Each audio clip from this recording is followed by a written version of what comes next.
कौन है तेरी आई? ये देख।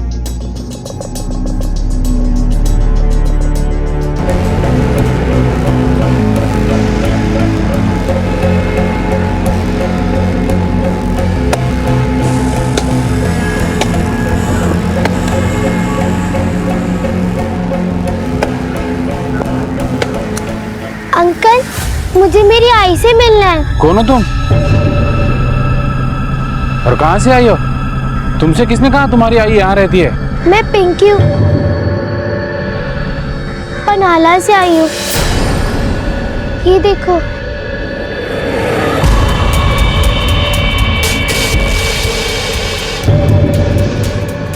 सुनो, कौन है ये? नहीं, कोई नहीं। जाओ, तुम अपना काम करो, जाओ। आई।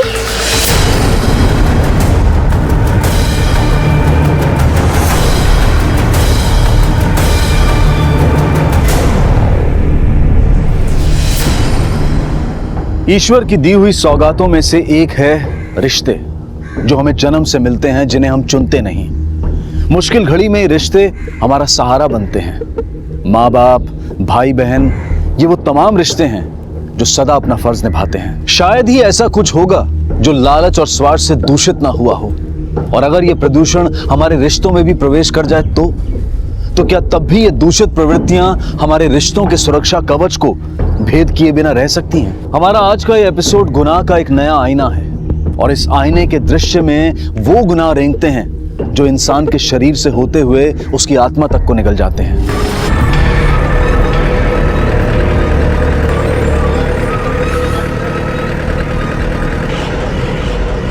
अंकल, हम आई के पास जा रहे हैं ना? हाँ बेटा, तुझे तेरी आई के पास ही छोड़ेंगे। हाँ, फिक्र मत कर।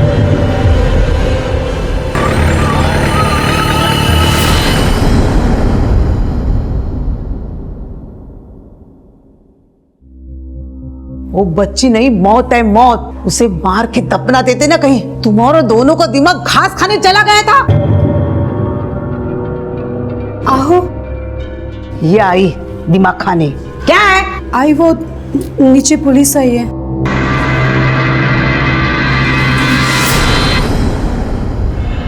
श्वेता दलवी, ओळखता? हाँ साहब, वो बहन है मेरी। कल वो यहाँ आई थी? हाँ आई थी साहब। हाँ, लेकिन वो कल के कल ही वापस चली गई। हाँ। कहाँ गई? अपने ससुराल। वो यहाँ से तो निकली थी, लेकिन वहां पहुंची नहीं। उसके पति अरुण दलवी ने मिसिंग कंप्लेंट दर्ज की है। पहुंची नहीं? भाई, मुझे कुछ गड़बड़ लग रही है। मतलब? मतलब जब वो यहाँ आई थी तो बहुत रो रही थी।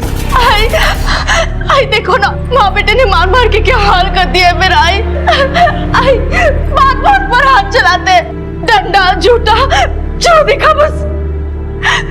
आई मुझे इन लोगों से बचा लो। आई, ये लोग मुझे मार डालेंगे। आई मुझे बचा लो। चुप बेटा, रोते नहीं बेटा, चुप हो जा। आई बस कर। आई सांप जानवर की तरह मारा था उसको, फिर भी हम लोगों ने समझाया कि ऐसे घर छोड़ के नहीं आते। हम बात करेंगे अरुण और उसके आई के साथ। सांप बहुत मारा था उसको। बहुत डरी हुई थी वो, बहुत रोई जा रही थी। हमने समझाया तो अपने घर के लिए निकल गई।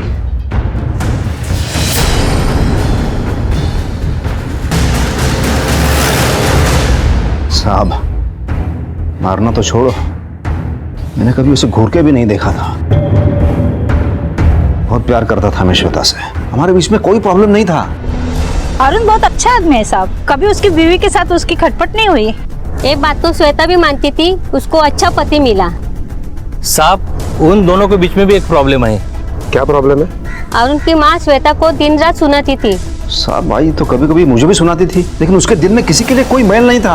और ये सास बहू का प्रॉब्लम इतना बड़ा नहीं था कि श्वेता ऐसे घर छोड़कर चली जाए। अच्छा हुआ वो चली गई, भगवान करे वो वापस ही ना आए। ऐसी क्या दुश्मनी थी उससे कि हमदर्दी की जगह नफरत थी? मेरा तो हंसता खेलता परिवार बर्बाद हो गया उसकी वजह से।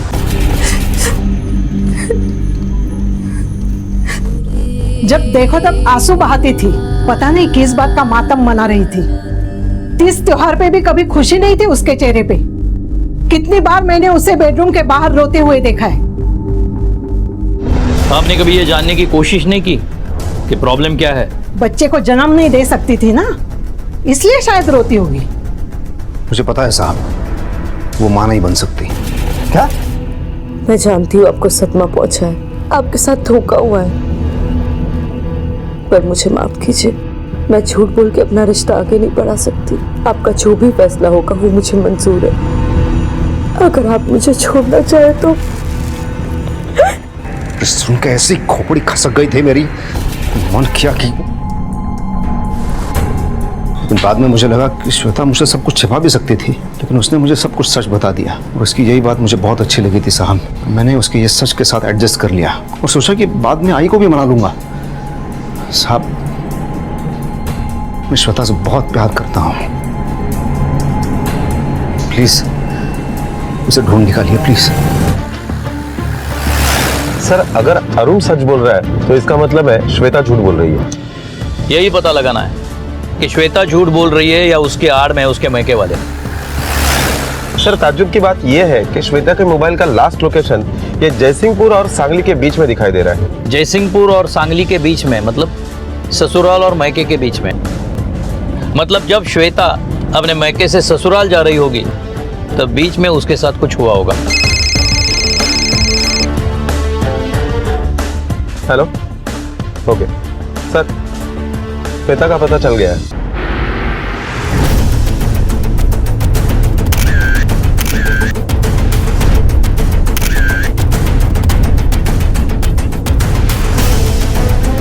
अगर ये यहाँ तक आई तो यहाँ तक पहुंची कैसे?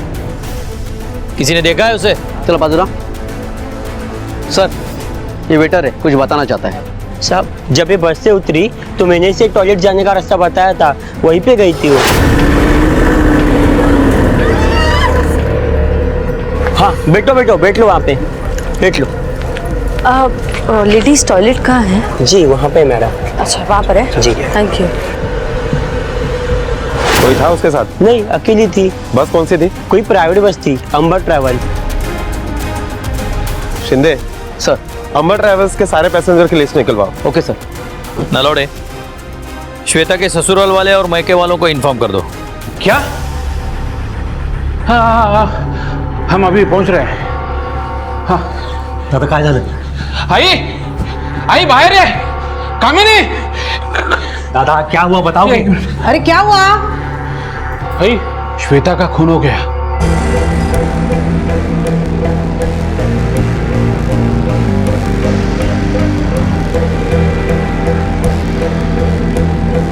अच्छा हुआ, नरक जैसी जिंदगी से छुटकारा मिला उसे।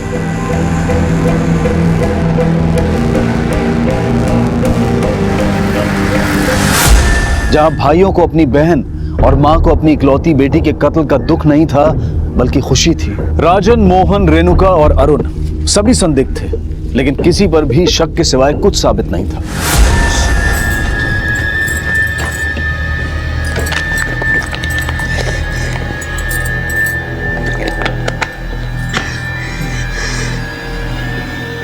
नीच लोग, किसी भी चीज की शर्म नहीं आती। सोड़ा ना वही नहीं, जिनकी बेटी है उनको नहीं पड़ी है तो तुमको क्या? वही तो, अरे घर की बेटी मरी है, इनको जरा भी दुख नहीं है और ऊपर से हंस रहे। अब हम लोगों का कोई कुछ नहीं बिगाड़ सकता। श्वेता ही नहीं रही तो बोलेगा कौन? बोल सकती है, वो लड़की बोल सकती है। मैं पिंकी हूँ, पनाला से आई हूँ, मुझे मेरी आई से मिलना है। गधे हो तुम, उसे जिंदा छोड़ दिया, जाओ ढूंढो उसे।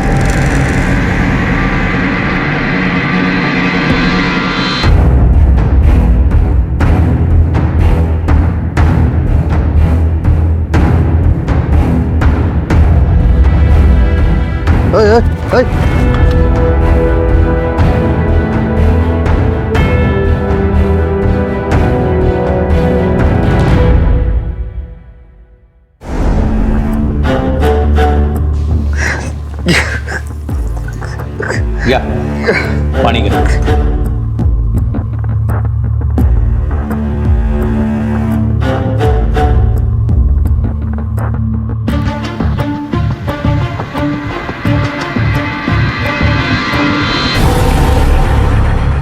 देख कैसे नाटक कर रहा है।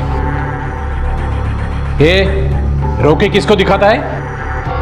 हमारी बहन को मार दिया और अब यहाँ पे नहीं मारा उसे। ये पुलिस स्टेशन है, हमारा मोहल्ला नहीं। मैं सच कह रहा हूँ साहब, मेरे साथ बहुत खुश थी वो, बल्कि वो महके जा रही थी तो बहुत दुखी लग रही थी। ये क्या, तुम कहीं जा रही हो? हाँ, आई के घर। कल सुबह के बस का टिकट लिया है। ये अचानक प्लान बना लिया? आई का फोन आया था क्या? नहीं, कोई फोन नहीं आया, बस मुझे उनसे कुछ काम है। अच्छा, कोई प्रॉब्लम है क्या? मैं चलूं साथ में? प्रॉब्लम ही तो पता करने जाना है, लेकिन उसके लिए मुझे अकेले जाना होगा। ये बात तूने पहले क्यों नहीं बताई? साहब मुझे लगा इस बात की कोई अहमियत नहीं होगी, मतलब माँ बेटी भाई बहन के बीच के कोई गलतफहमी हो गई होगी है बस। हम लोग के बीच कोई गलतफहमी नहीं थी। साहब झूठ बोल रही है। चुप! ये ऐसी सच्ची झूठी कहानियां यहाँ बहुत लोग बोलते हैं, लेकिन सच हमसे ज्यादा देर छुपता नहीं, समझे?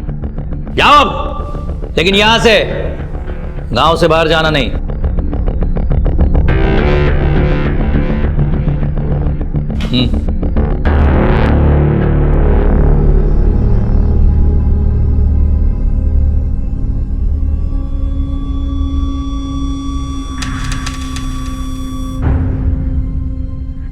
इससे शादी महंगी पड़ गई। क्यों पुराना दुखड़ा रो रहा है? डर मत, पुलिस को हमारे खिलाफ कुछ नहीं मिलेगा।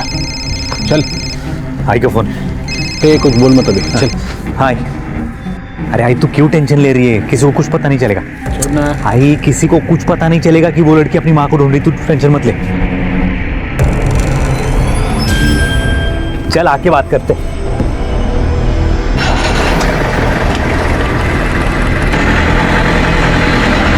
सर, ये रहे अंबर ट्रैवल्स के पैसेंजर के रिकॉर्ड्स। कुछ क्लू मिला इसमें? नहीं सर, आते हुए जाते हुए किसी भी पैसेंजर के साथ श्वेता का कोई कनेक्शन नहीं निकला। ये कैसे पॉसिबल है कि उस वक्त श्वेता को पहचानने वाला इसमें या ढाबे पर मौजूद नहीं था, या फिर चोरी के मकसद से हमला किया हो? नहीं सर, क्योंकि हमने मोबाइल और पर्स दोनों बरामद किए, चोरी का मकसद नहीं हो सकता। सर, एक आदमी बेहोश लावारिस बच्चे को लेकर आया है। नलोड़े, डॉक्टर को बुलाओ। हाँ बेटा, आंखें खोलो, धीरे धीरे आंखें खोलो। वेरी गुड, खोलो।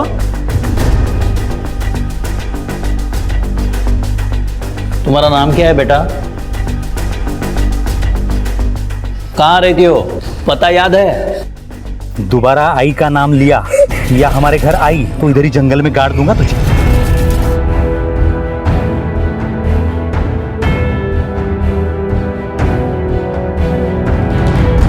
सर मुझे लगता है कि बच्ची के साथ कुछ हादसा हुआ है और उसका असर उस पर अभी भी है। नॉर्मल होने में थोड़ा वक्त तो लगेगा।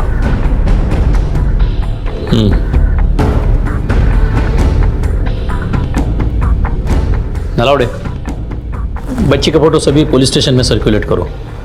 हो सकता है कहीं किसी ने मिसिंग कंप्लेंट लिखवाई हो। Okay sir. Nalawade, PM report के मुताबिक श्वेता मां बन चुकी थी, उसके बाद ऑपरेशन करके उसका यूट्रस बंद करवाया गया था। तो फिर श्वेता ने अरुण से झूठ क्यों कहा कि वो कभी मां नहीं बन सकती? सर पॉसिबल है कि झूठ श्वेता नहीं अरुण बोल रहा है। साहब मुझे उसके बारे में कुछ नहीं पता। श्वेता ने कहा था कि वो श्वेता को बच्चा कैसे हो सकता है, मुझे तो यकीन ही नहीं हो रहा है साहब। यही तो हम भी कह रहे हैं, तुझे यकीन नहीं हुआ कि उसने तुझसे झूठ कहा है और तेरा महान बनने का नाटक बीच में ही खत्म हो गया, तो इसी का बदला लेने के लिए तूने उसे मार डाला। साहब मुझे अभी आपसे ये बात पता लगी है, तो बदला किस बात का? इसका मतलब मेरा शक सही था। मतलब कुछ दिन पहले मैं मंदिर जा रही थी, तभी मैंने देखा।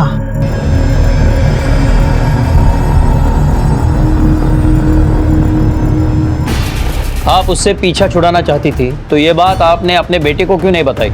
उसी दिन बताई थी, लेकिन ये उसके प्यार में इतना अंधा हो गया था कि ये बात इसके कानों तक नहीं पहुंची। अभी हम चलते हैं, लेकिन जरूरत पड़ी तो फिर से पूछताछ करेंगे। नलौड़े, श्वेता के कॉल रिकॉर्ड्स में एक क्लिनिक का नंबर भी था ना? हाँ सर। वो मेरी पेशेंट थी और पिछले कुछ दिनों से उसका ट्रीटमेंट चल रहा था। अभी 1 हफ्ते पहले ही मैंने उसके वैसेटोमी के ऑपरेशन के बारे में उसे बताया था। उसे तो पता ही नहीं था कि उसका ऑपरेशन हुआ है। पता नहीं था मतलब ये इंस्पेक्टर कि ये ऑपरेशन उसकी मर्जी और जानकारी के बिना हुआ था। क्या? लेकिन उन्होंने मुझसे कहा कि पहली डिलीवरी में कॉम्प्लिकेशंस होने की वजह से मैं कभी मां नहीं बन सकती। मतलब उन्होंने मुझसे झूठ बोला। वो मेरे सवाल का जवाब दिए बिना ही चली गई थी। श्वेता के इस ऑपरेशन के बारे में उसके फैमिली में से किसी के साथ ये बात आपने शेयर की थी? हाँ, उसके हस्बैंड से। मतलब वो यहाँ अपने हस्बैंड के साथ आई थी? जी नहीं, वो अकेली आती थी, लेकिन एक दिन उसके हस्बैंड मेरे क्लिनिक आए थे उसकी डिटेल जानने। हम ऐसे ही अपने पेशेंट की पर्सनल डिटेल किसी को शेयर नहीं करते, लेकिन जब उन्होंने अपनी और श्वेता की शादी की फोटो दिखाई तब मैंने ये डिटेल्स उनसे शेयर की।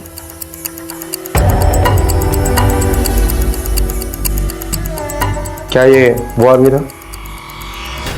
जी नहीं, वो ये आदमी नहीं था। मैंने उसके साथ आधे घंटे बहस की थी, इसलिए मुझे उसकी शक्ल अच्छे से याद है। इस केस ने एक नई करवट ली थी जहां श्वेता के एक और पति और शादी का वजूद सामने आया था। पर आखिर इस वजूद की पहचान क्या थी? क्या इस नए पहलू में राजन, मोहन, रेणुका और अरुण का सार था? क्या भूमिका थी इस एक और शादी की श्वेता के कत्ल में? अगर डॉक्टर मधु के पास आया हुआ आदमी अरुण नहीं है तो इसका मतलब श्वेता की और एक शादी हुई है और इस दूसरे आदमी का श्वेता के कत्ल में जरूर हाथ होगा। ये दूसरा आदमी कौन है हमें सिर्फ गायकवाड़ फैमिली ही बता सकती है। नलौड़े, इस गायकवाड़ फैमिली की पूरी छानबीन करो। ये लोग सीधे सीधे मुंह खोलने वाले नहीं है और टेढ़ा करने के लिए हमारे पास सबूत नहीं है। सर, बच्ची ने खाना खा ली है, उसकी अभी हालत पहले से नॉर्मल है। कुछ बताया उसने? नहीं सर। किसी पुलिस स्टेशन में बच्ची की कोई इंफॉर्मेशन है? नहीं सर। ठीक है, तुम जाओ। ये बच्ची जब बोलेगी तब बोलेगी, तब तक हम हमारा काम करते हैं। साहब, गायकवाड़ फैमिली को 2 साल हुए हैं यहाँ शिफ्ट हुए, अभी तक तो सब ठीक ही है। नहीं साहब, ऐसी तो शांति है। कभी कभी वो लड़के को लड़की कहा सुनी हो जाती है। कौन सी लड़की? बड़े बेटे की लड़की है ना, रितु। सब टालने की कोई बात ही नहीं है, जबकि अरुण के पहले उसकी शादी थी ही नहीं तो क्या बताए ना। और अगर वो माँ नहीं बन सकती बोल के शादी करते तो लड़का नहीं मिलता, इसलिए छुपाए, बस और कुछ नहीं। और वो ऑपरेशन वो क्यों छुपाया या करवाया? आजकल दुनिया में कोई किसी का दर्द नहीं समझ पाता है। एक तो हमने हमारी बेटी खोई है और आप हम पे शक करें, और हम क्यों करेंगे उसका ऑपरेशन? हमें उस ऑपरेशन के बारे में कुछ नहीं पता। सर,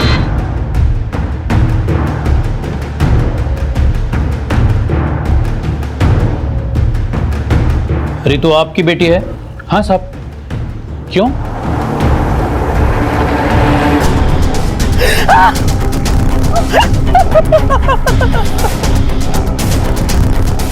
मेरी आई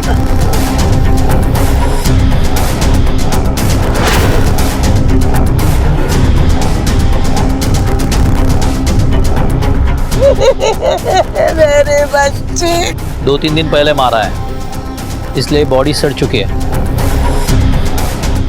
नलौड़े, वो दाग देख रहे हो?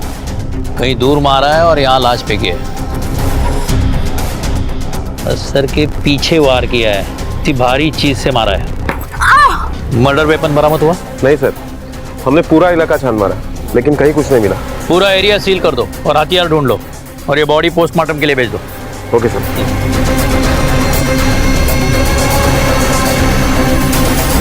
आपकी बेटी 3 दिन से घर नहीं आई और घर में किसी को सूझा नहीं कि इसे ढूंढ लिया जाए। साहब, वो लापता नहीं हुई थी, कॉलेज के टूर पे गई थी कीरपुरवाड़ी।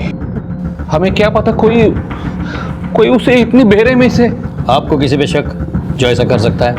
किस पे शक करेंगे? मेरी बेटी तो एकदम सीधी थी, बस अपने काम से मतलब रखती थी। आजकल की लड़कियों की तरह वो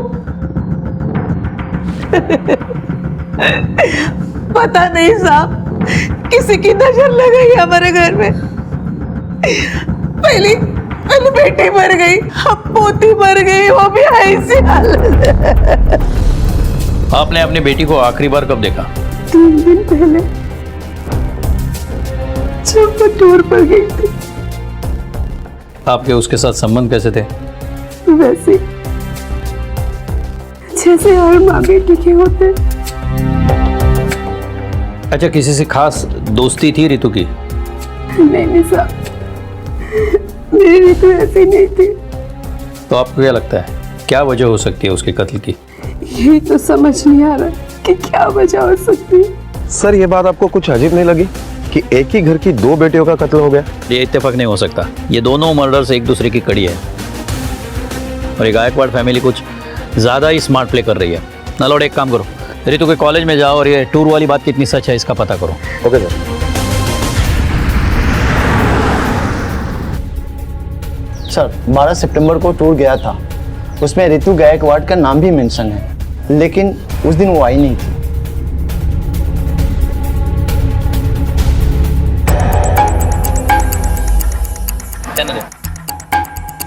सर, वो टूर के लिए निकली तो थी लेकिन पहुंची नहीं। इसका मतलब है इसी बीच उसका खून हो चुका था। पोस्टमार्टम रिपोर्ट के मुताबिक खून 12 तारीख को 7 से 8 बजे के बीच में हुआ है। अच्छा, ये गायकवाड़ फैमिली के इतिहास में कुछ वर्तमान की झलक मिली? सर, फैमिली मेंबर में से किसी के ऊपर भी कोई क्रिमिनल केस नहीं है, लेकिन एक बात बहुत अजीब लगी सर। ये फैमिली 2-3 साल से ज्यादा किसी भी शहर में टिकती नहीं है। पहले शिलवाड़, उसके बाद कोल्हापुर, उसके बाद कराड़ और अब जयसिंहपुर। मतलब 10 साल में 4 बार शहर बदला है। इस बदलाव की कुछ खास वजह तो पता नहीं है सर, लेकिन एक बात जरूर है, पिछले 10 सालों में इस फैमिली के रहन सहन, उठना बैठना, घर, यहाँ तक कि गाड़ियों में काफी तरक्की है। मतलब जब शहर बदला है तब तरक्की हुई है। एक काम करो नलावड़े, ये राजन और मोहन के कॉल रिकॉर्ड्स निकलवाओ। हो सकता है इन कॉल रिकॉर्ड्स में इनकी तरक्की का राज छुपाओ। Okay sir.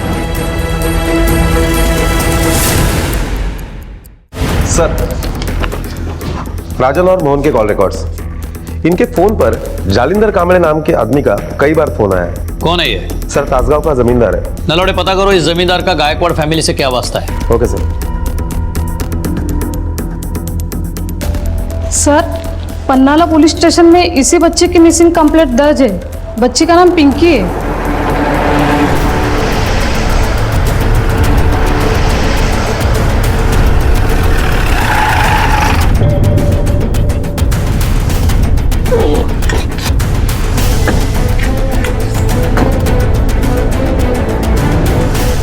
पिंकी, बाबा, पिंकी बच्चा मेरा। बेटा बेटा, कहाँ चली गई थी तू और क्यों गई थी? अज्जी ने कहा था कि अपनी आई के पास जा, तो मैं चली गई।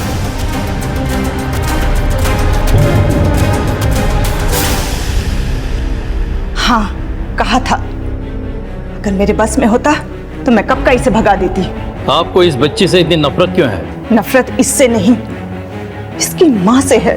अपने भाइयों के साथ मिलकर इसने मेरे बेटे को फंसाया है, उससे शादी की, उसके बाद उसे तलाक दे दिया और इस मुसीबत को हमारे गले डाल दिया।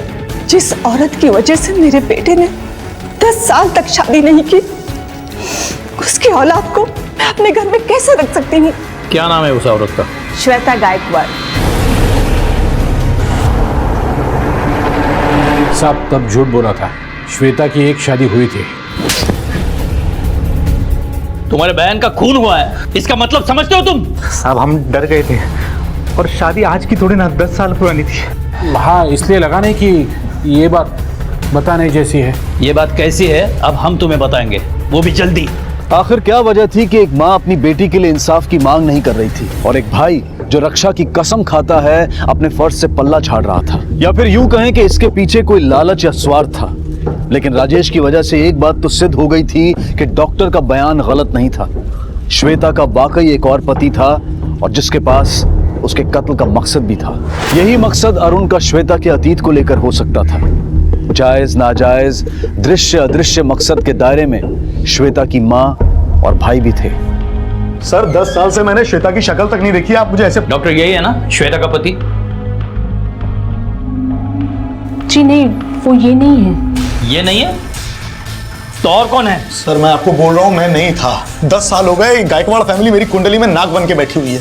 सर पहले तो बेवकूफ बना के वो पैसे हट लिए उन्होंने और अब ऐसे फंसा रहे हैं। कौन से पैसे? सर 2004 में मेरी और श्वेता की शादी हुई थी और हमारे बीच कोई प्रॉब्लम नहीं थी सर, सब कुछ बहुत अच्छा चल रहा था। फिर वो प्रेग्नेंट हुई और अपनी पहली डिलीवरी के लिए अपने मायके चली गई। सर फिर एक दिन अचानक उसके भाई मेरे घर आए और क्या भाव ए चुप, तुझे मालूम था ना श्वेता प्रेग्नेंट है, फिर भी मारा उसको? मारा? ये मत समझ कि वो अकेली है, उसके भाई है उसके साथ। ये क्या बकवास कर रहे हैं आप लोग? किसने कहा आपसे ये सब? चल रहे हैं, नाटक मत कर। मैंने खुद देखे श्वेता के मार के निशान, कितना रोती है वो, मालूम है? लगता है ये हाथ की बात समझेगा। अरे हाथ क्यों चलाना, कानून है ना। अब तू देख घरेलू हिंसा के मामले में कैसे सारी जिंदगी तू जेल में चक्की पीसेगा। अगर जेल जाने से बचना चाहता है ना तो 10 लाख रुपए दे और खत्म कर।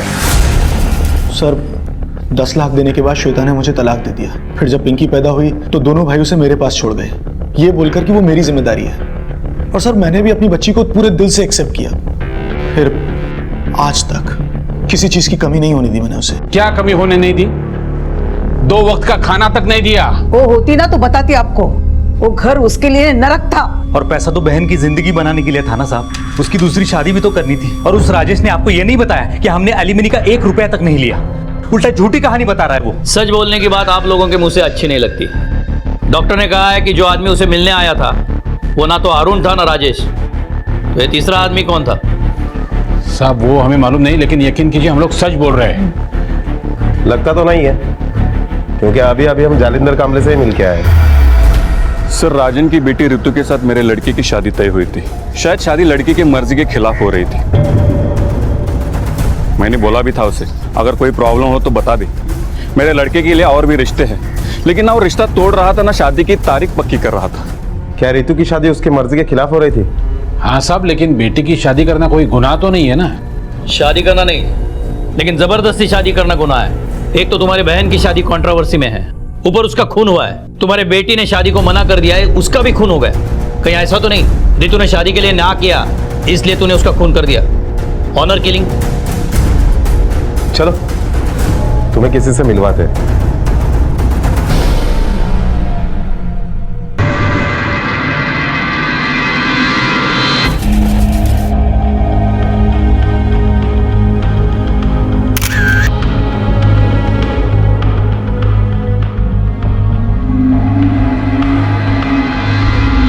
साहब यही है वो, इसने ही मारा मेरी बेटी को।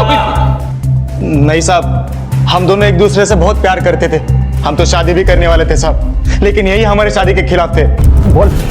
तुमसे बड़ा मकसद और किसी का नहीं हो सकता ऋतु को मारने का। बोला था मार दोगे और मार दिया। नहीं साहब, वो तो मैंने गुस्से में बोला था। मैं अपनी बेटी को क्यों मारूंगा? सर ये ऋतु की पोस्टमार्टम रिपोर्ट।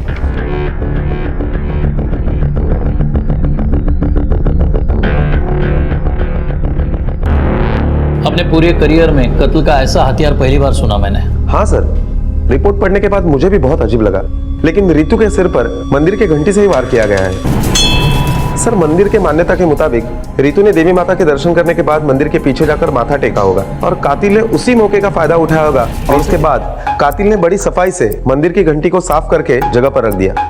लेकिन उसकी इस चालाकी को फॉरेंसिक रिपोर्ट ने मात दे दी, जो उसने सोचा भी नहीं होगा। और सर हथियार से भी ज्यादा चौंकाने वाला वो नाम है जिसके फिंगरप्रिंट्स घंटी पर मिले।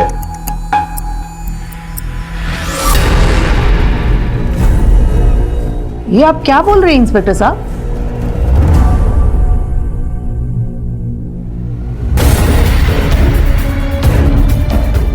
चलिए, वजह तो आपको पता होगी। जिस मंदिर की घंटी से ऋतु का कत्ल हुआ है उस पे आपके फिंगरप्रिंट्स है।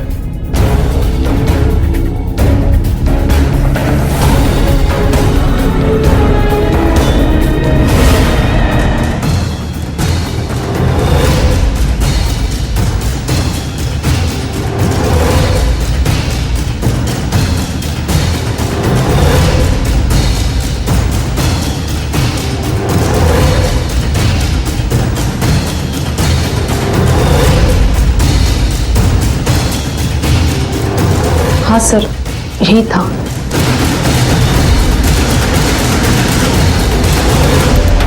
जुर्म तो आपने कबूल कर लिया है, अब वजह भी बता दीजिए। बताइए, क्यों मारा आपने रितु को? वजह मैं नहीं बता सकती। देखिए हाँ नलौड़े बोलो। सर वो स्केच रेडी हो गया है। एक काम करो, ये गायकवाड़ फैमिली जहाँ जहाँ शिफ्ट हुई है वहाँ के आसपास के लोगों को वो स्केच दिखाओ, कोई ना कोई तो उसे जरूर पहचानेगा। Okay sir.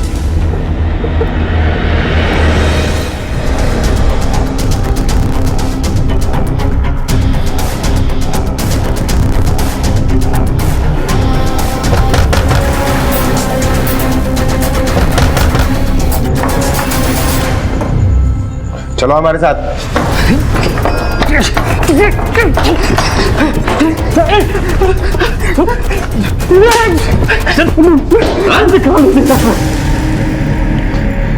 हाँ साहब, मैंने ही मारा था श्वेता को।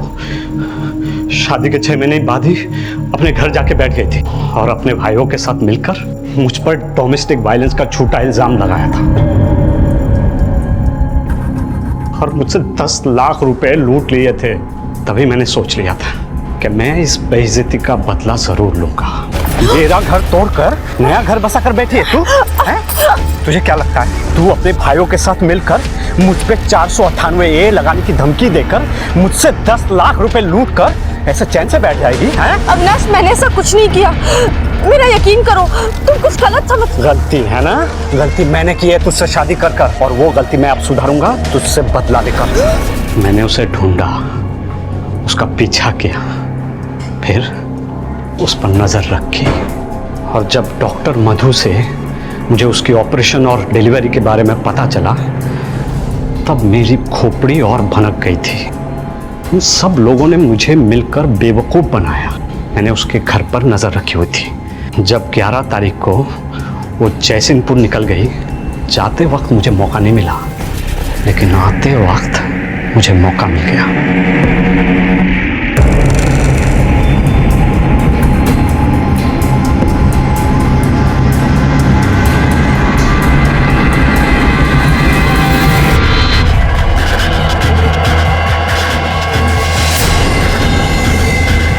शायद तुमने एक मासूम इंसान से गलत बदला लिया है।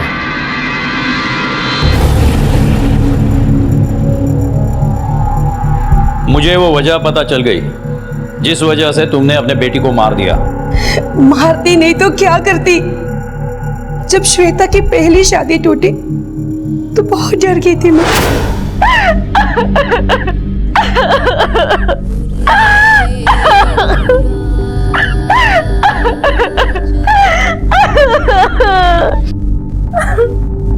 श्वेता, अब तू ही बता, तलाक के अलावा और कोई रास्ता है क्या?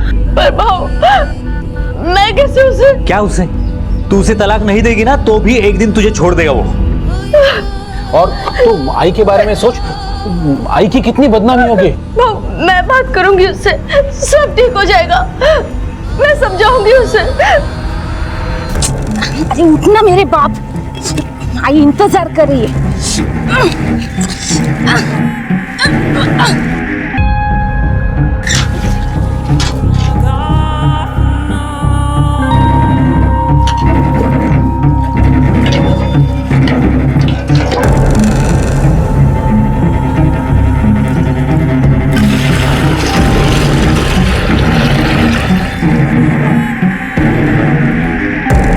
समझाएगी उस नीच आदमी को तू?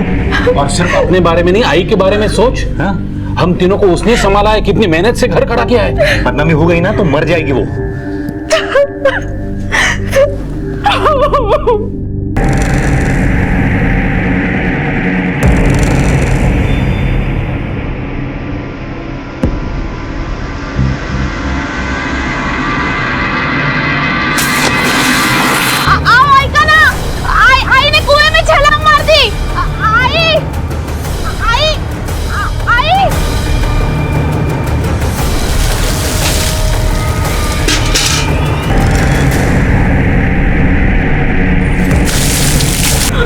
आइए।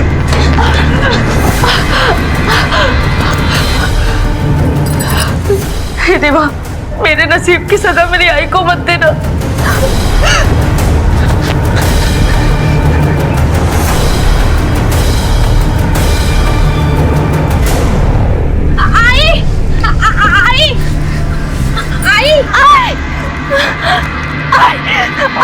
क्या हुआ आई को? भगवान का शुक्र है कि मुझे तैरना आता है। कितनी मुश्किल से आई को बचाया पता है? जैसे आई अब जीना ही नहीं चाहती।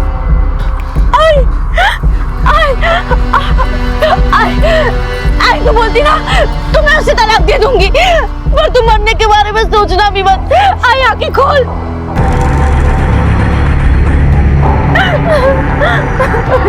श्वेता तू घबरा मत, हम लोग हैं ना तेरे साथ। हाँ, एक बार गलती हो गई दोबारा नहीं होगी। हम इससे अच्छा लड़का ढूंढेंगे तेरे लिए। आई तू जैसा बोलेगी मैं वैसा करूंगी। आई आंखें खोल। आई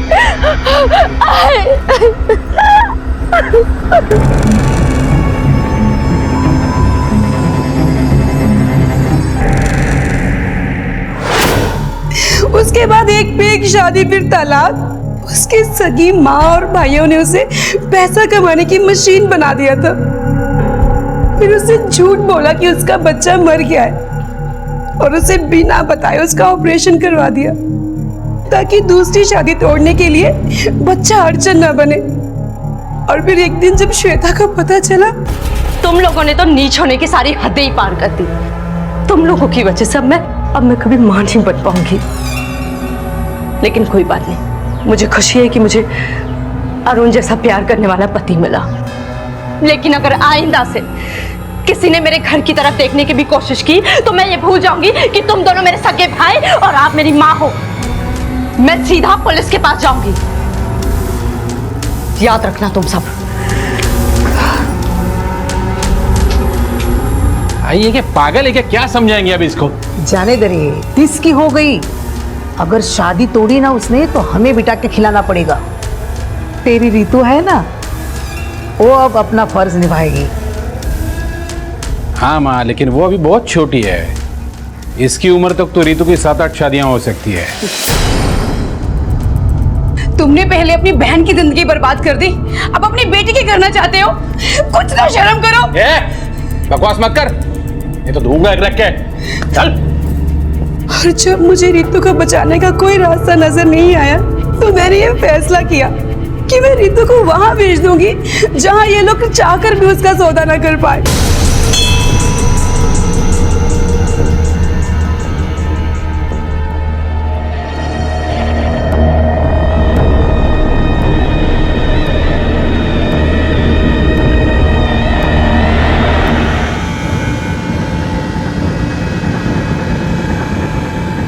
इन हाथों से शाल उड़ाकर विदाई की है उसकी इस दुनिया से। और मुझे सुकून है कि मैंने उसको मारकर उन सब तकलीफों से दूर कर दिया जो उसको जीते जी झेलनी पड़ती।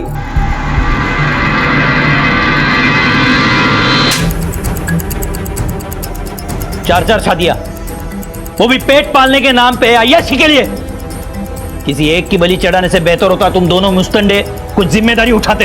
कामचोरी और लालच को मजबूरी का नाम देते हो। बिठा सबको गाड़ी में, उठ, ले जाओ। अरे छोड़ो। अरे असुरक्षा अगर घर में ही पैदा होने लगे तो इंसान करे तो क्या करे। यहाँ राजन, मोहन और रेणुका जैसे उदाहरण भी हैं जो सिर्फ सांसारिक सुखों के लिए, मेहनत से बचने के लिए अपनी औलाद तक की बलि चढ़ा सकते हैं। अविनाश को श्वेता और नीलम को ऋतु की हत्या के लिए सजा हुई और राजन, मोहन और रेणुका को श्वेता की जबरदस्ती शादियों, झूठे 498A केस और जबरन वसूली के लिए गिरफ्तार किया गया। बहुत बारीक फर्क है किसी की सहायता करने में और किसी के द्वारा इस्तेमाल होने में, लेकिन इस फर्क को समझना बेहद जरूरी है, क्योंकि अगर हमने ये फर्क नहीं समझा तो सामने वाला हमें सिर्फ जरूरत के सामान जितनी अहमियत देगा। अब मैं अनूप सोनी आपसे विदा लेता हूं, फिर मुलाकात होगी अगले एपिसोड में एक और चौंका देने वाले केस के साथ। तब तक अपना और अपने परिवार का ख्याल रखें और देखते रहें क्राइम पेट्रोल डायल 100। सबक एक को सीख हम सबको। जय हिंद। समंदर की सतह पर अगर कोई हलचल ना नजर आए तो ये समझने की गलती नहीं करनी चाहिए कि समंदर शांत है। उस शांत सतह के नीचे कई बेचैन लहरें और कई बड़े तूफान छिपे हो सकते हैं। जिंदगी की फितरत भी ठीक ऐसी ही होती है और उसे देखने का हमारा नजरिया भी। कई बार रोजमर्रा की सतही जिंदगी जीने में हम इतने मसरूफ हो जाते हैं कि उन उठती लहरों की तरफ हमारा ध्यान ही नहीं जाता जो कल किसी तूफान में बदल सकती हैं। समंदर में आए तूफान की वजह कुदरत होती है, लेकिन जिंदगी में आए तूफान का कारण हम खुद होते हैं। गलत फैसले या फैसलों को लेने में देरी, गलत परिस्थितियों का या गलत शख्स का सामना करने की बजाय उसे अनदेखा करना, ये वो सारी वजहें होती हैं जो जुर्म के लिए जमीन तैयार करती हैं। और ऐसी ही जमीन पर उगे जुर्म की कहानी आज हम आपको दिखाएंगे, जो है मुंबई की रहने वाली स्वाति बाबूराव जंगम की।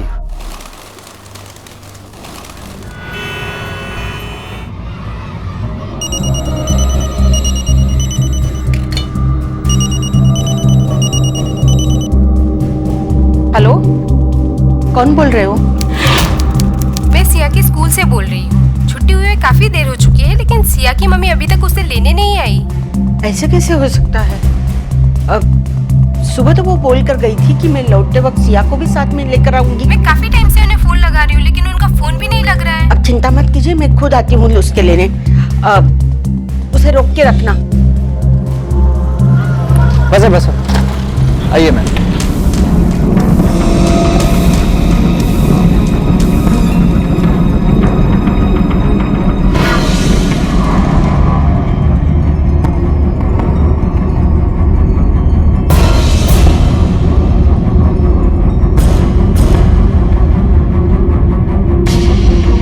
भाई साहब, जरा जल्दी चलना प्लीज, जल्दी चलो।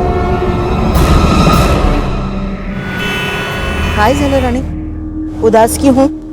डब्यात कांदे पोहे दिले होते, पूरा खत्म किया ना? आज आप इतना लेट क्यों आए आजी?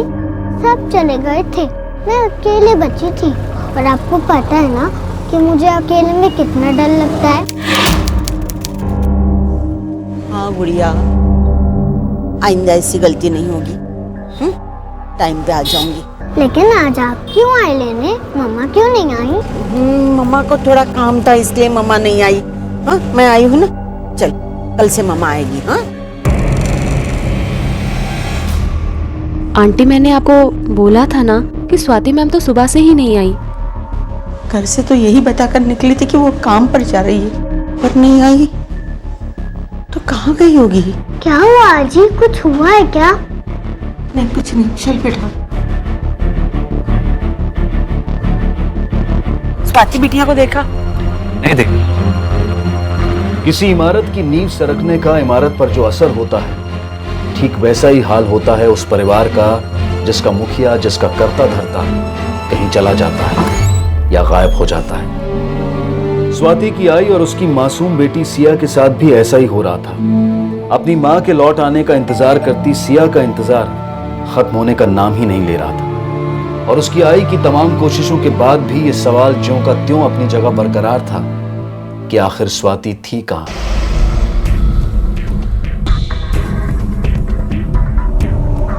हो सकता है ये अपनी मर्जी से गई हो। मैडम, वो कोई 16 साल की बच्ची नहीं है कि अपनी मर्जी से उठी और निकल गई। एक बच्ची की माँ है जिसे वो बहुत प्यार करती हूँ। मैं हूँ, वो हमें छोड़कर कहीं नहीं जा सकती। और कौन कौन है आपके परिवार में? बस हम 3 हैं, मैं, स्वाति और उसकी बच्ची सिया। और बच्ची के पिता? नहीं है। ठीक है, हम तहकीकात शुरू करते हैं, खबर मिलती है आपको बता देंगे। रिपोर्ट के हिसाब से उसकी मोबाइल की आखिरी लोकेशन नवीन मार्केट की है। वो 11 बजे तक वहीं थी, उसके बाद उसका फोन स्विच ऑफ हो गया, जो अब तक ऑन नहीं हुआ है। चलो देखते हैं मार्केट में क्या मिलता है। सकाराम, गाड़ी काट।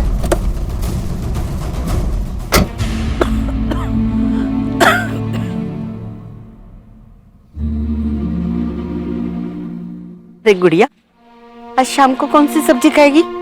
भिंडी की बनाऊं? तुझे बहुत पसंद है ना बेटा। और हाँ, पूरन पोला भी बनाते थे।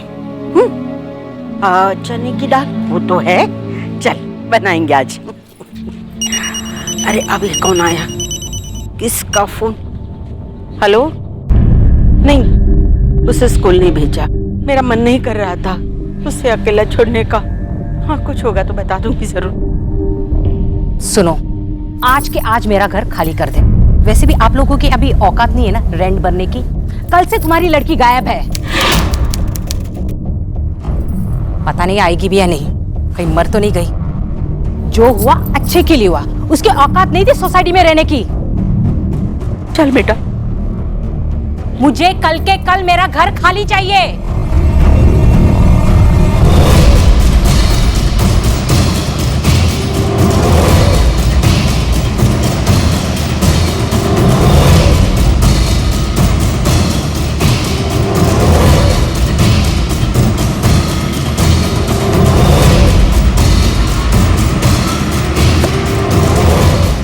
अनुज, ये मोबाइल की लोकेशन तो मार्केट की दिखा रहे थे, लेकिन मार्केट में ऐसा कोई नहीं था जिसने उसे देखा हो, और मार्केट भी कुछ खास बड़ा तो नहीं था। उसके पार्लर का एड्रेस है हमारे पास, वहाँ जाके देखें। चलो। पहले आप मुझे बताओ कि सब लोग मम्मा के बारे में इतना बुरा बुरा क्यों कहते हैं? नहीं बच्चा, ऐसा नहीं बोलते। तेरी मम्मा बहुत अच्छी है। लगता है तेरी मम्मी आ गई। 1 मिनट बेटा।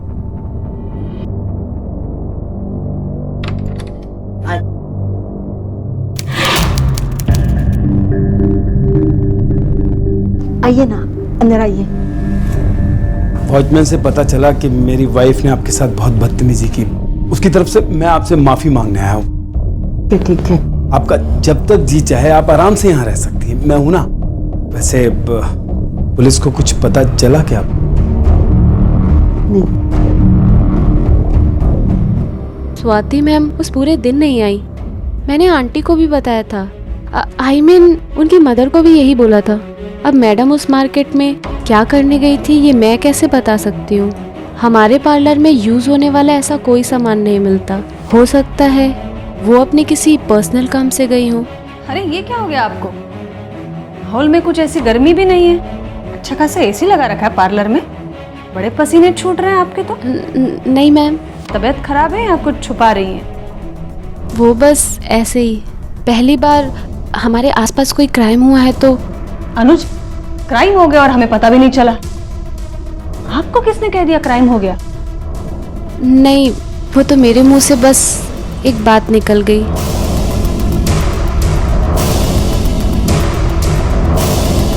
नजर रखो इस पर। ओ मैडम।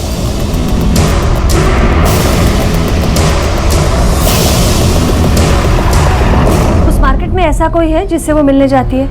कोई भी, उसकी सहेली, दोस्त, रिश्तेदार? नहीं, वहाँ कोई उसका पहचान वाला नहीं है और पता नहीं। देखिए, हमें ऐसा लग रहा है आप हमसे कुछ छुपा रही हैं। देखिए, आप वाकई अगर चाहती हैं कि आपकी बेटी को हम आपके पास ले आए ढूंढकर, तो प्लीज पूरा सच बताइए। ऐसा कोई है जिस पर आपको शक है, या फिर ऐसा कोई जिसका हाथ हो उसके गायब होने में? हो।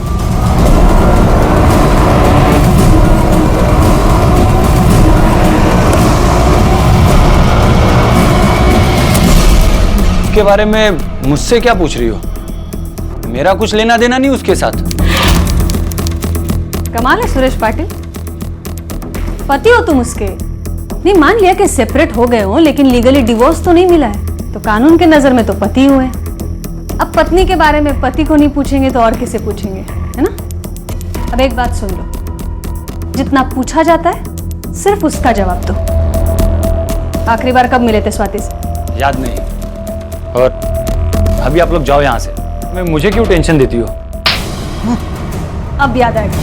बोल, आखिरी बार स्वाति से कब मिला? 1 महीने पहले शायद। देखो, मुझे किसी भी हाल में डिवोर्स चाहिए, मतलब चाहिए, बस। स्वाति, बात समझने की कोशिश करो। हमारी एक छोटी बच्ची है। मुझे कोई फर्क नहीं पड़ता। तो ठीक है, मेरा जवाब भी सुन लो। डिवोर्स नहीं दूंगा तो नहीं दूंगा। अच्छा, तो 1 महीने पहले तू उससे मिला था, वो इनकी तारीफ? हम साथ में रहते हैं। अच्छा, तो ये भी तुम्हारी तरह शादीशुदा है या फिर? खैर, 24 घंटे में तूने क्या किया इसकी सारी डिटेल्स मुझे चाहिए अभी। 2 दिनों से मैं घर पे ही हूँ, बाहर भी नहीं गया मैं। किसके साथ? जी। क्या बोल रहा है ये, सच है? हाँ मैडम, सच है ये बात। बड़ा ही अजीब आदमी है ये सुरेश। एक गैर औरत के साथ अपने घर में रह सकता है, लेकिन अपनी बीवी को तलाक नहीं दे सकता। एक काम करो, इसकी सारी इंफॉर्मेशन निकालो, प्रोफेशनल और पर्सनल। ओ मैडम, 1 मिनट। हेलो।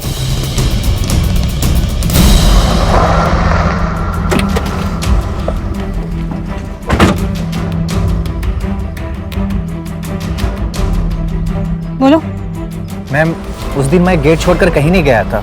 दोपहर तक यहीं बैठा था और स्वाति मैडम बिल्डिंग से बाहर निकली ही नहीं। अगर वो निकलती तो मुझे पक्का दिखाई देती। अनुज, पूरी बिल्डिंग छान मारो। हो मैडम, चल।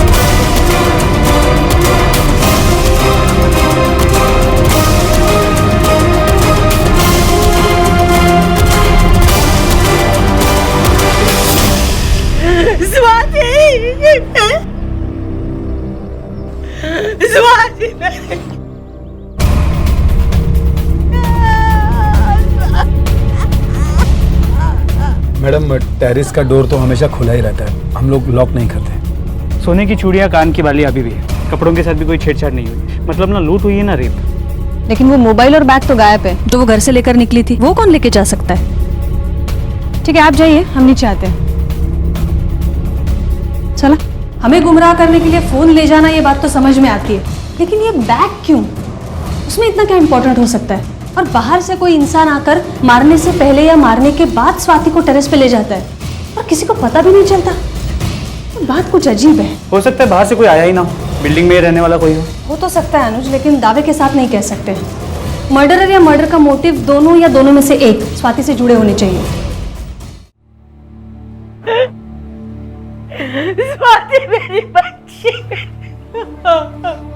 क्या हुआ आजी, आप क्यों रो रहे हो? मम्मा कहाँ है?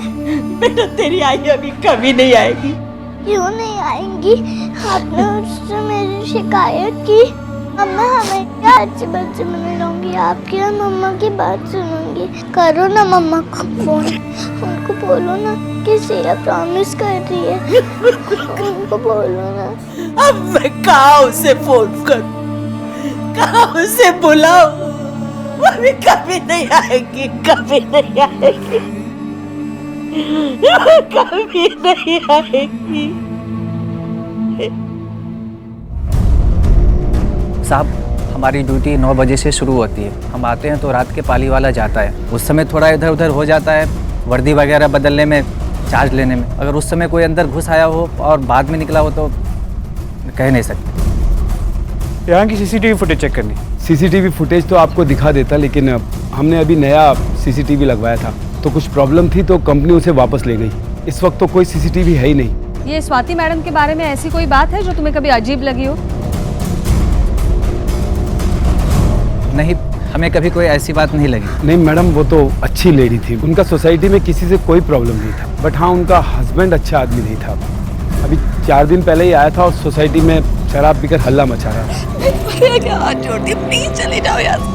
ये बता, मुझे मेरी बच्ची देगी या नहीं देगी? मेरा जवाब आज भी वही होगा जो पहले था। अगर तुम्हें तुम्हारी बेटी चाहिए ना तो पहले 50 लाख का इंतजाम करो, फिर बात करेंगे। तेरे जैसी तुच्ची औरत मैंने आज तक नहीं देखी। पैसों की कितनी बड़ी भूखी है रे तू। 50 लाख लाके दूंगा तुझे। ठीक है, आप लोग जा सकते हैं। लेकिन सुरेश ने तो कहा था कि वो स्वाति से आखिरी बार 1 महीने पहले मिला। बोल, आखिरी बार स्वाति से कब मिला? 1 महीने पहले शायद। इन लोगों से वापस पूछताछ करनी पड़ेगी। अनुज, एक काम करा, ये स्वाति के आई को कल पुलिस स्टेशन बुलाओ। आज बात करना ठीक नहीं है उनसे, और पोस्टमार्टम रिपोर्ट जल्दी से जल्दी मंगवा लो।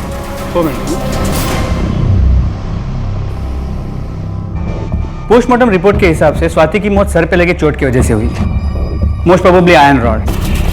और सर पे 1 नहीं बल्कि 2 जबरदस्त वार किए गए। पहले वार में तो ज्यादा नुकसान हुआ नहीं, लेकिन दूसरे वार में स्कल के टुकड़े होकर ब्रेन में घुस गए, जिसकी वजह से उसकी इंस्टेंट डेथ हो गई। लेकिन टेरेस पे तो हमें कोई हथियार नहीं मिला था। इसका मतलब हत्यारा हथियार को अपने साथ लेके गया था। अनुज, स्वाति के आई को बुलाया है क्या? वो मैडम, वो आई रही। आपके बेटी और बिल्डिंग के सेक्रेटरी के बीच कैसे रिश्ते थे? वॉचमैन हमें कुछ बताना चाह रहा था, लेकिन सेक्रेटरी की तरफ देखकर खामोश रह गया। ये स्वाति मैडम के बारे में ऐसी कोई बात है जो तुम्हें कभी अजीब लगी हो? नहीं, हमें कभी कोई ऐसी बात नहीं लगी। कुछ भी बोलते रहते लोग, उनके पास कोई काम नहीं है। वो अकेली थी, सब कुछ अकेली करती थी। किसी के साथ भी उसका नाम जोड़ देते थे, बातें बनाते थे। सेक्रेटरी के साथ भी। अगर ऐसा कुछ होता तो मुझे जरूर पता चलता।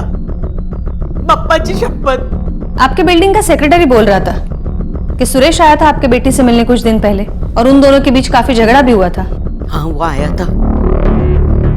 सुरेश उसे बहुत बहुत तंग करता था। ठीक है, अभी आप जा सकती हैं। जरूरत पड़ेगी तो वापस बुला लेंगे। अनुज, पता करो ये स्वाति को लेकर जो कहानियां बनाई जा रही है उसमें कितनी सच्चाई है। अंटा सुरेशला पण उचला जरा। वक्त लगा लेकिन भगवान ने मेरी बात सुन ही ली। जैसी मौत मांगी थी मैंने उसके लिए वैसी ही मिली। कुछ तो शर्म करो। अब मरने के बाद तो कम से कम बख्श दो उसे। उसने बख्शा था मुझे जो मैं उसे बख्शूं? कितना सहा है मैंने उस औरत की वजह से। तुम तो घर में बैठकर उसके नाम की माला जपते हो और लोग बाहर ताने मारते हैं।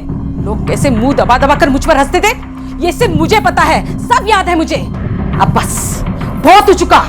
उसकी माँ और उसके बेटी को घर से बाहर निकालो वरना मैं खींच कर बाहर निकालूंगी। दिमाग खराब है तुम्हारा। खबरदार जो इस बार तुमने कुछ भी किया तो, अरे कुछ तो दिमाग लगाओ। कुछ भी उल्टा सीधा करोगी तो पुलिस के निशाने पर सबसे पहले हम होंगे। सब मार क्यों रहा मेरे को? मैं को झूठ थोड़ी ना बोला। मैं जब वो गायब हुई थी तो मैं अपने कमरे में था अपने पार्टनर के साथ में। अरे एक सेकंड के लिए मैं घर से बाहर नहीं निकला था। तूने तो कहा था कि तू स्वाति से 1 महीने से नहीं मिला। फिर बिल्डिंग में 4 दिन पहले हंगामा किसने किया? वो मैं पिया हुआ था करके मेरे ध्यान से निकल गया। जानबूझ के झूठ नहीं बोला मैं। और क्या क्या निकल गया तेरे दिमाग से? हाँ, उसके बिल्डिंग के नीचे हंगामा खड़ा किया, उसको धमकी दी, ये बात याद है कि निकल गई तेरे दिमाग से? याद है मैडम, पर गुस्से में इंसान कुछ भी बोल देता है। मैंने भी बोल दिया पर कुछ गलत नहीं बोला मैंने। वो थी इसी लायक। पैसों के पीछे भागने वाली लालची औरत थी वो। कम में तो उसका कुछ होता ही नहीं है, फिर चाहे वो पैसा हो या फिर मर्द। न जाने कितने लोगों के साथ उसके संबंध थे। जैसे? नाम नहीं पता मुझे सबका, पर मुझ पे भरोसा नहीं है ना आपको तो बिल्डिंग के लोगों से पूछो, उसके सब बताएंगे आपको।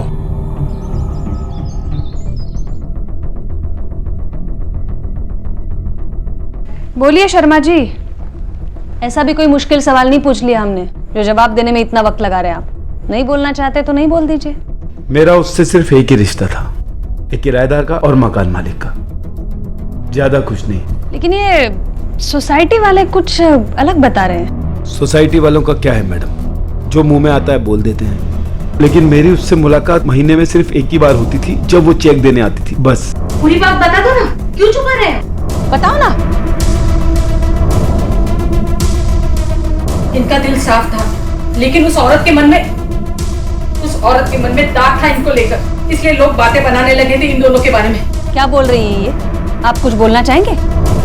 मिस्टर शर्मा ये कुछ और बता रही हैं, आप कुछ बोल नहीं रहे हैं। इससे तो यही लगता है कि स्वाति के लिए सॉफ्ट कॉर्नर था आपके दिल में। क्यों? देखिए, मैं कुछ भी कहूंगा तो आप लोग गलत ही समझेंगे, इसीलिए मैं चुप था। और एक मरी हुई लड़की के बारे में उल्टा सीधा बोलने का क्या मतलब है?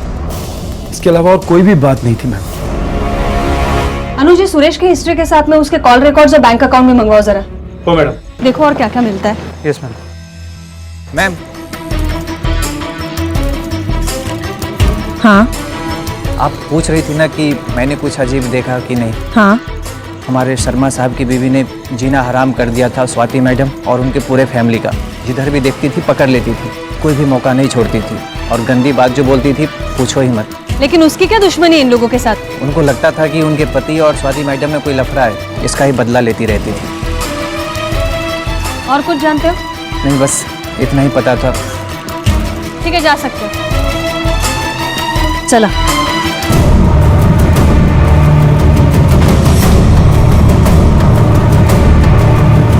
आदित्यला उचललं होतं ना तेव्हापासून शांतच येतो। बस मॅडम, शर्मा का बैंक स्टेटमेंट और कॉल रिकॉर्ड्स।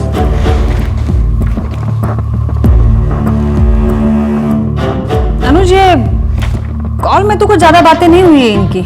5 महीने पहले स्वाति शर्मा के फ्लैट में रहने आई थी।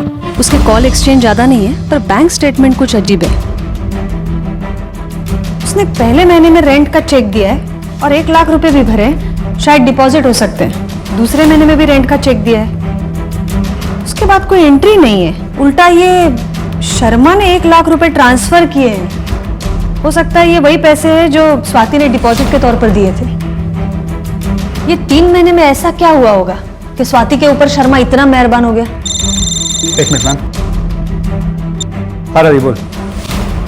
ठीक है तो वही रुक, मैं भी आता हूँ। मैम रवि का फोन था, कुछ इन्फॉर्मेशन है, बुलाया है। ठीक है, तुम रवि से मिलो, तब तक मैं ये बैंक स्टेटमेंट की सच्चाई निकलवाती हूँ। जी मैम। ये क्या कह रही है आप? स्वाति ने 3 महीने का किराया नहीं दिया और डिपॉजिट भी वापस ले लिया। मुझे तो इसके बारे में कुछ भी पता नहीं है, उसने कुछ भी नहीं बताया। सलाम साहब, कहाँ है? वो सामने वाला घर।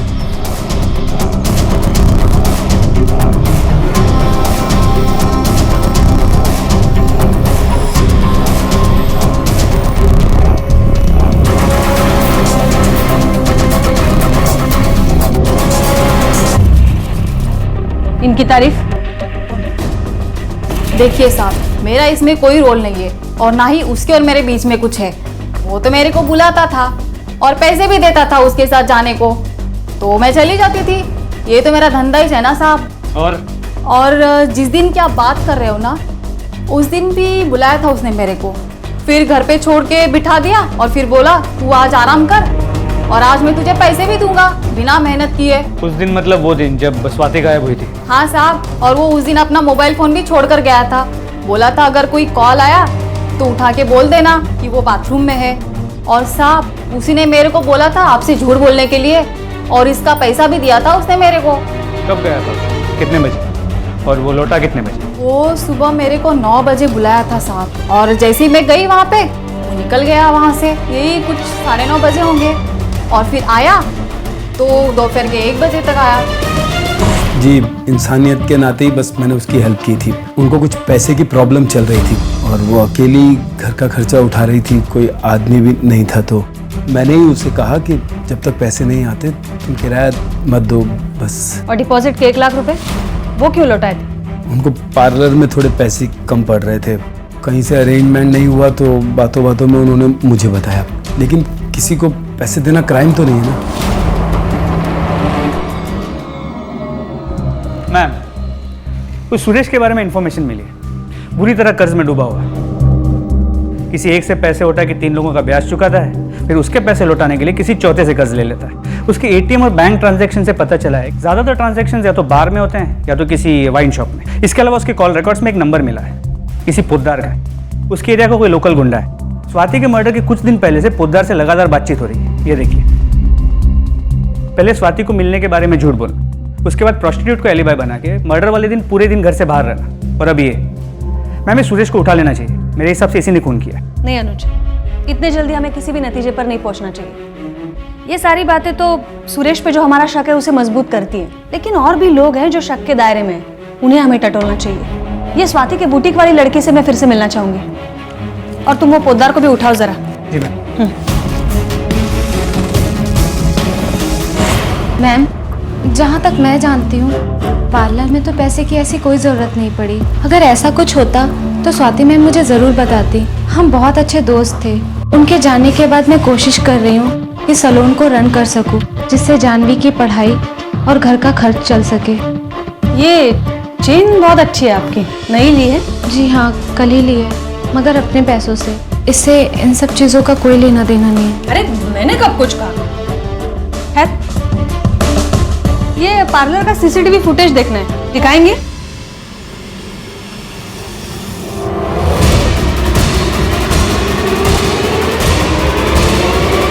रुक!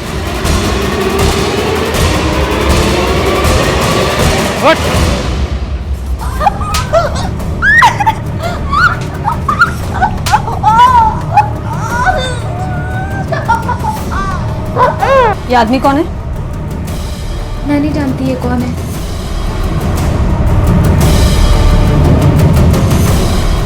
उस दिन से लेकर आज तक की सारी फुटेज डिलीट है। तुमने डिलीट की? नहीं मैम, मैंने नहीं की। मुझे तो ये सब आता भी नहीं। मुझे नहीं पता ये सब किसने किया। खुदा कसम, मैंने ये सब नहीं किया। आप मुझे इन सब चीजों में मत फंसाइए। हट बोल रहा हूँ मैं। खबरदार, मेरी बच्ची को हाथ लगाया तो वो मेरी और मेरी बेटी की बच्ची है, तेरा कोई हक नहीं। मेरी बेटी नहीं रही तो क्या हुआ? मैं उसे संभालूंगी, मैं उसे पालूंगी। लेकिन अपनी बेटी के साथ मिलकर उसे पैदा नहीं किया ना, तो क्या हुआ? मैंने किया है, इसलिए जितना हक तेरी बेटी का है ना, उतना ही हक मेरा भी उस पे है। देखता हूँ कैसे रुकते मुझे। ये आखिरी मौका है तुम्हारे पास सच बोलने का, और अगर माहौल की जरूरत है तो ये बना देंगी।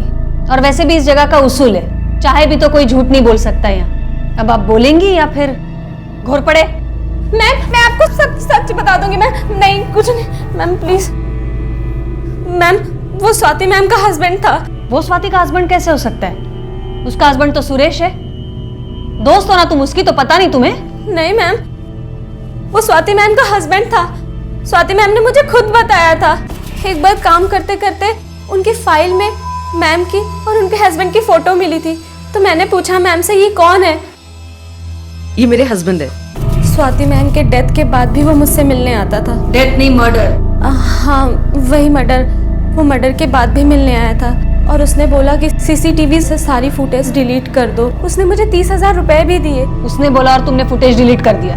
और वही पुराना फुटेज क्यों रखा जिसमें वो दिख रहा है? जब आप आए तो मैं वो सारी चीजें डिलीट कर रही थी, बस वही एक चीज रह गई। आपने बोला कि आपको चेक करना है, बस इसके आगे मुझे कुछ नहीं पता।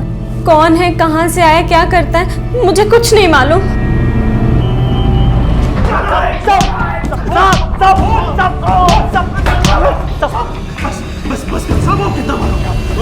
सब मैंने स्वाति को नहीं मारा।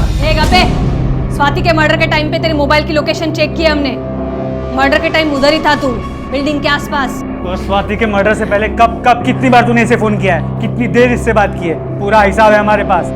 बची तेरी वो गर्लफ्रेंड जिसके साथ तुम मर्डर के दिन 12 घंटे पहले और 12 घंटे बाद था, उसने भी हमारे सामने मुंह खोल दिया है। तब मुफ्त में हड्डियां तोड़वाने में कोई मतलब नहीं है। हम ये तो जानते हैं कि तुम लोगों ने किया क्या, कैसे किया है बता। मेरी प्लानिंग थी, पर उसको मारने की नहीं, उसे सबक सिखाने की, उसका किडनैप करने की। उस दिन पोद्दार के साथ स्वाति की बिल्डिंग के नीचे मैं भी था। काफी देर इंतजार किया हमने, पर वो नहीं आई। बाद में हमें पता चला कि वो गायब हो गई है, और फिर खबर आई कि उसका मर्डर हो गया है। उसके मर्डर की खबर सुनकर तो मैं खुद शॉक हो गया था, पर मैंने उसको नहीं मारा। सच बोल रहा हूं मैं सब। अनुज, इन दोनों पर स्वाति के किडनैपिंग का प्लानिंग का चार्ज लगाओ आणि 8 टका दोघांना। ओ मैडम। और तब तक वो फुटेज वाले दूसरे पति को ढूंढते हैं। देखिए, इसे पहचानती हैं? लगता है इसे कहीं देखा है, लेकिन याद नहीं आ रहा है। देखिए, दिमाग पर थोड़ा जोर डालिए। स्वाति के कातिल को पहचानने के लिए इसको पहचानना बहुत जरूरी है। कोई भी पुरानी पहचान, जैसे कि स्वाति का कोई पुराना दोस्त हो या फिर कोई पुराना दुश्मन। अरे ये तो साहिर है, इतने सालों बाद स्वाति के साथ।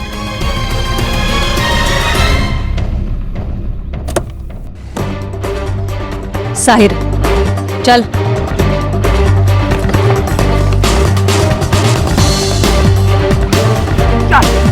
चल।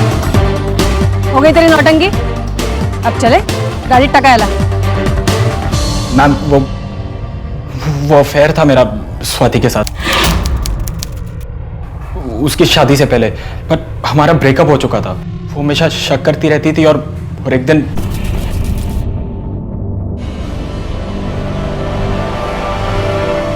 तो ये सब चल रहा है मेरे पीठ पीछे।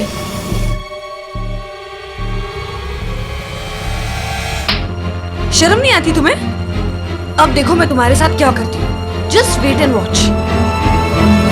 मेरी मंगनी हो चुकी थी मैम, पर मैंने सोचा कि शादी से पहले उसके साथ मैं टाइम पास तो कर ही सकता हूँ। लेकिन उसको सब पता चल गया। उसने जाकर सब कुछ मेरी मंगेतर को बता दिया। मेरी मंगनी टूट गई थी मैम, बेइज्जती हुई अलग। तो मैं गया स्वाति के पास, उसके पार्लर पे, उसको सबक सिखाने के लिए। काफी बहस हुई हमारी वहां पर, हाथापाई भी हुई थी, पर फिर मैं वहां से चला गया। पर जब मैंने न्यूज़पेपर में रिपोर्ट पढ़ी उसके मर्डर के बारे में, तो मैं डर गया मैम। मुझे लगा अगर वो सीसीटीवी फुटेज पुलिस के हाथों में लग गया तो उसके मर्डर का शक तो डेफिनेटली मेरे पे ही जाएगा।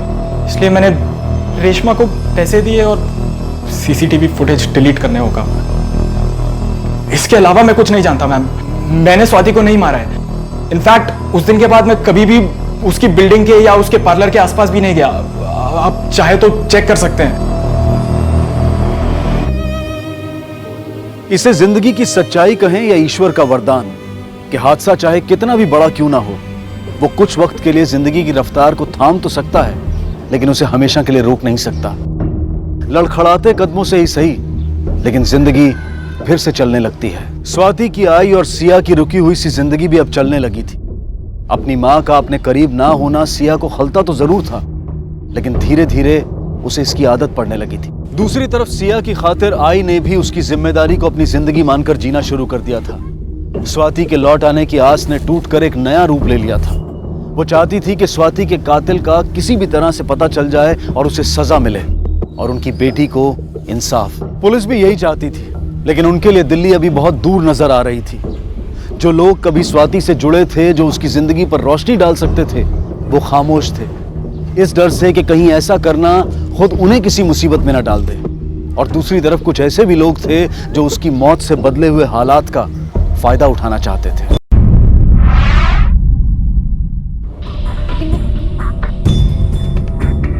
इस साहिर के कॉल रिकॉर्ड्स को चेक किया और मर्डर वाले दिन उसने अपने जहां जहां होने की बात की थी उन सभी जगहों पे जाके पूछताछ की। वो सही कह रहा है, स्वाति के मर्डर वाले दिन वो मर्डर के लोकेशन पे नहीं था। अनुज, ये स्वाति का मोबाइल फोन या फिर उसका बैग मिला था? अब तक नहीं मिला, मगर हम कोशिश कर रहे हैं। इसमें तो कोई शक नहीं है कि वो कातिल ही लेके गया होगा, लेकिन वो फोन या बैग मिल जाता तो शायद हम उस तक पहुंच सकते। मैम, स्वाति का फोन ऑन हो गया। IMEI नंबर से ट्रैक कर लिया है कि वो कहाँ है। चला। जी मैडम, इस फ़ोन को उस आदमी ने मुझे बेचा था। वो आदमी थोड़ा सा बूढ़ा सा था।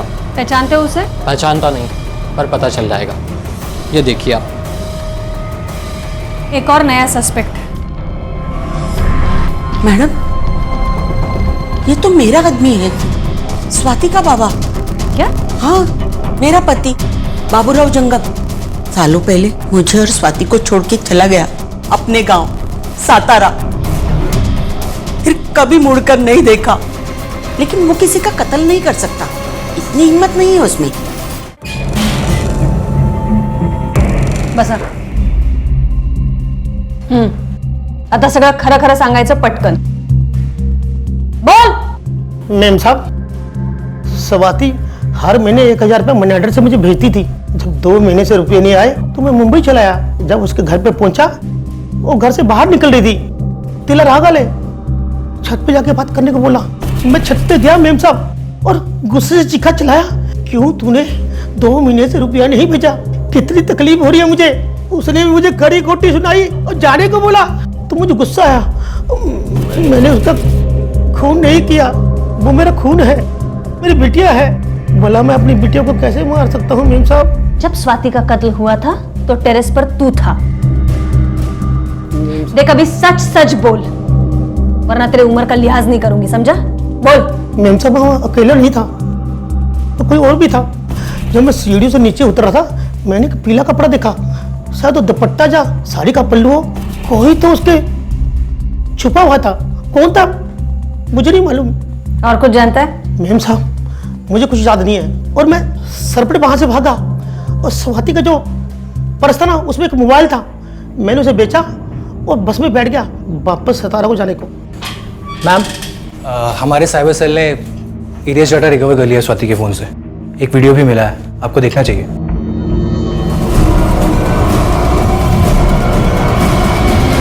बहुत घुमाया तूने हमें। फरिश्ता है ना तू? अकेले औरतों का मदद करने का शौक है तुझे। और क्या बोला था? स्वाति से महीने में सिर्फ एक बार मिलता है, सिर्फ एक बार। सर प्लीज प्लीज मानिए, मैं बताता हूँ ना आपको सब कुछ।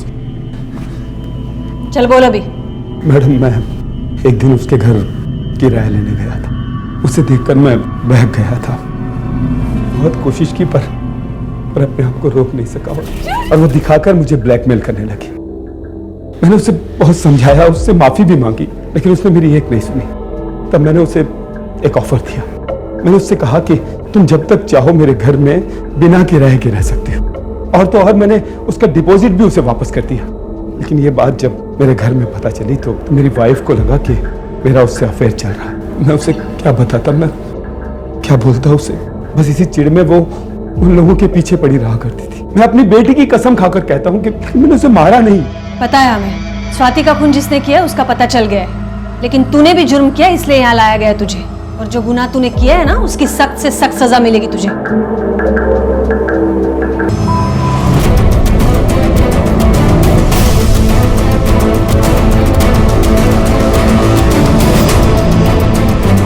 पक गई थी मैं मम्मी पापा के वही रोज रोज के झगड़ों से। वो घर में झगड़ा करते और बिल्डिंग वाले बातें बनाते, और ये सब उस औरत स्वाति की वजह से हो रहा था। मेरे पापा हम सबको धोखा दे रहे थे सिर्फ उस औरत के लिए जो उनकी कुछ नहीं लगती थी। मुझे ये सब खत्म करना था। उसे मैंने उस बुढ़े के साथ टेरेस पे जाते देखा। मैंने उसका पीछा किया। जब मैं उसका पीछा कर रही थी तो वो बुढ़ा नीचे वापस आ रहा था। मैं उसे देख के छुप गई। फिर मैं वापस गई जहां वो अकेले खड़ी थी। सुनो तुम, हमारी लाइफ से प्लीज चली जाओ। तुम्हें समझ में नहीं आ रहा है, हमारी लाइफ खराब हो रही है। तुम्हारी वजह से मेरे पापा हम लोगों को नहीं समझ रहे हैं। प्लीज तुम्हें समझना होगा। उसे मिन्नती की, उसे समझाया, उसके हाथ जोड़े कि प्लीज ये सोसाइटी, ये फ्लैट छोड़ के दूर चली जाए। उससे कह रही थी कि मेरे बाप ने उसका रेप किया है, मेरे पापा ने। मैं अपना गुस्सा कंट्रोल नहीं कर पाई।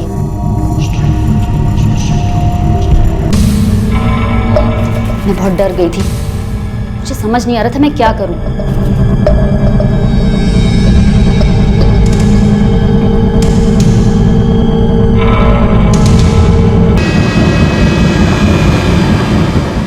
भावनाओं से भरी जाह्नवी ने सिर्फ वो देखा जो उसकी आंखों के सामने था, और उसने उसे सच मान लिया। अगर उसने समझदारी से काम लेते हुए सच को जानने की कोशिश की होती तो उसे पता चलता कि स्वाति ने उसके पिता पर जो इल्जाम लगाया था वो सच था, और तब वो स्वाति की जान लेने जैसा गलत फैसला ना करती और ना ही अपनी जिंदगी बर्बाद करती। कई बार हालात और परिस्थितियां ऐसी बन जाती हैं जब हमारी समझ हमारा साथ छोड़ देती है और सही फैसले लेना हमारे लिए मुश्किल हो जाता है। लेकिन समझ के अभाव में अगर फैसले सिर्फ सच्चाई की कसौटी पर परख कर भी लिए जाएं, तो भी उनके गलत फैसलों और उनके गलत परिणामों से बचा जा सकता है। अपना हर फैसला सोच समझकर और सच की कसौटी पर परख कर लें, क्योंकि आपका गलत फैसला सिर्फ आपको ही नहीं बल्कि आपके परिवार वालों को भी नुकसान पहुंचा सकता है। अब मैं अनूप सोनी आपसे विदा लेता हूं।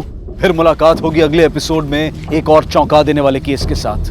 तब तक अपना और अपने परिवार का ख्याल रखें और देखते रहें क्राइम पेट्रोल डायल 100। सबक एक को सीख हम सबको।